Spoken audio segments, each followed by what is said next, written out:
Baik, pemirsa, kita beralih ke informasi lain. Di bulan Ramadan, Israel terus menyerang Palestina. Dalam pertemuan Dewan Keamanan PBB, Menteri Luar Negeri Indonesia Sugiono pun dengan tegas mengutuk serangan Israel ke tepi barat Palestina.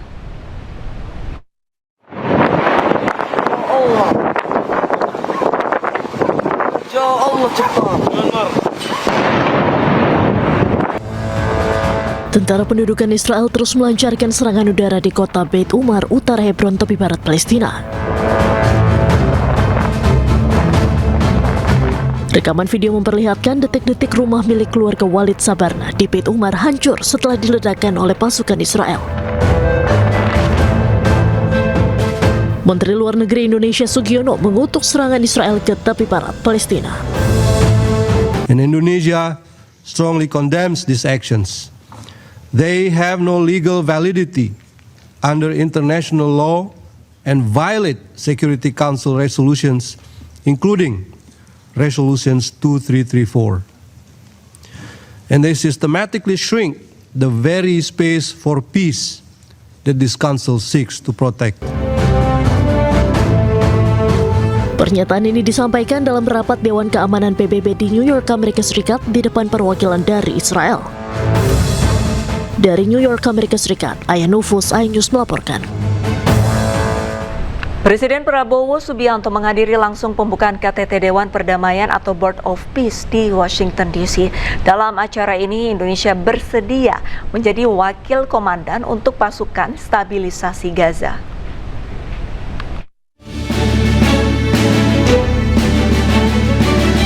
Presiden Prabowo Subianto menghadiri rapat perdana Board of Peace penanganan Gaza yang diinisiasi Presiden Amerika Serikat Donald Trump di Washington DC, Amerika Serikat. Kehadiran Indonesia menegaskan peran aktif dalam upaya gencatan senjata, stabilisasi keamanan dan rekonstruksi di jalur Gaza. Indonesia pun siap mengirimkan 8.000 tentara sebagai bagian dari pasukan stabilisasi internasional atau International Stabilization Force ke Gaza, Palestina. The achievements of the ceasefire is real. We commend this, and therefore we reaffirm our commitment to contribute significant number of troops, up to 8,000 or more if necessary. We are prepared to contribute the troops to take part actively in the International Stabilization Force to make this peace work. Thank you very much. Indonesia juga ditunjuk menjadi wakil komandan untuk International Stabilization Force atau ISF. Pasukan ini akan mengawal perdamaian dan pembangunan di Gaza. I'm incredibly pleased to announce today that the first 5 countries have committed troops to serve in the ISF: Indonesia, Morocco, Kazakhstan, Kosovo, and Albania. And 2 countries have committed to train police: Egypt and Jordan. I would also like to announce that I have offered and Indonesia has accepted the position of Deputy Commander for the ISF. Indonesia tercatat sebagai salah satu dari 5 negara yang akan mengirimkan pasukan guna bergabung dalam ISF. Nantinya, pasukan dari kelima negara akan mengamankan wilayah perbatasan dan menstabilkan lingkungan di Gaza. Dari Washington DC, Amerika Serikat, Aya Nufus, iNews melaporkan. Pemirsa, rangkaian komuter lain Bandara Soekarno-Hatta anjlok setelah menabrak truk di perlintasan kereta dekat stasiun Polres Tangerang, Banten. Akibatnya perjalanan KRL Tangerang Duri juga dihentikan sementara.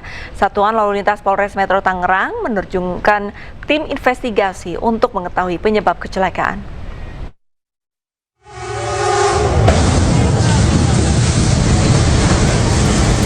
Kereta komuter lain Bandara Soekarno-Hatta menghantam sebuah truk di perlintasan sebidang JPL 21 lintas Rawabuaya Batu Ceper, Polres Tangerang, Banten. Peristiwa terjadi di jam sibuk Jumat pagi.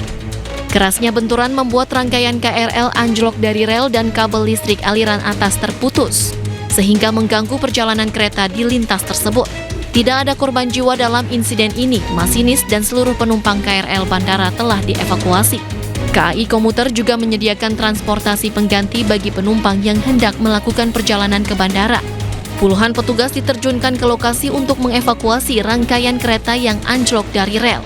Komuter berkoordinasi dengan KAI Daob 1 Jakarta dengan mengirimkan rangkaian kereta penolong ke lokasi kejadian.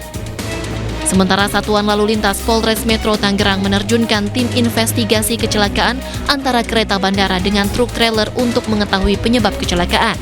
Penyidik lalu lintas mengumpulkan berbagai bukti mulai dari TKP kejadian, CCTV, hingga memeriksa masinis dan sopir truk.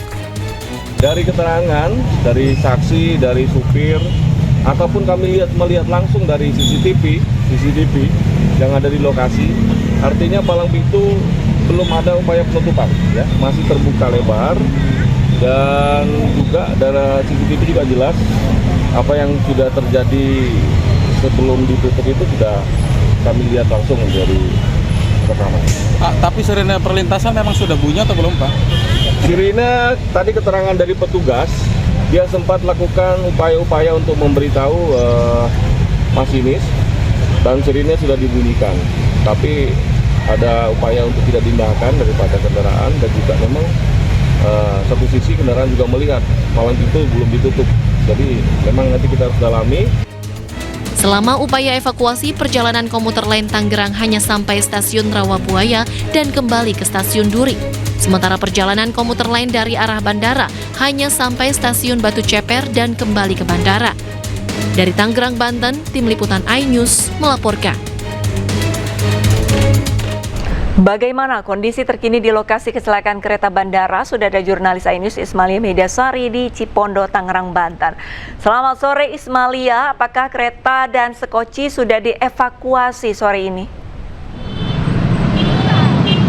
Ya, selamat sore Diandra dan juga pemirsa. Kalau ditanya apakah kereta dan skocinya sudah dievakuasi atau belum, saat ini sudah dievakuasi dan tadi proses evakuasi selesai pada pukul 16.30, yang dimana saat ini untuk yang tadinya hanya satu lajur kereta yang bisa digunakan, saat ini sudah bisa 2 lajur kereta digunakan. Ini berarti tandanya kereta baik tadinya yang bermasalah dari kereta dari Tangerang ke Duri maupun juga sebaliknya ini sudah bisa berjalan normal kembali. Dan untuk aktivitas lalu lintas di sini juga sudah mulai kembali normal karena memang sudah dibuka untuk 2 jalur, baik dari jalur arah Cipondo menuju Daan Mogot maupun juga sebaliknya. Di antara dan juga pemirsa, tadi di sini memang ada sedikit kendala karena memang ketika tertabrak ini aliran listrik atau aliran kabel listrik di atas ini cukup terganggu. Jadi di sini memang letak masalahnya karena memang di sini untuk aliran listrik harus berhati-hati untuk segera dibenarkan atau untuk segera dibetulkan agar supaya kembali berjalan normal kembali. Dan juga tadi memang kejadian terjadi sekitar pukul 6 pagi dan kereta juga sudah dievakuasi sekitar pukul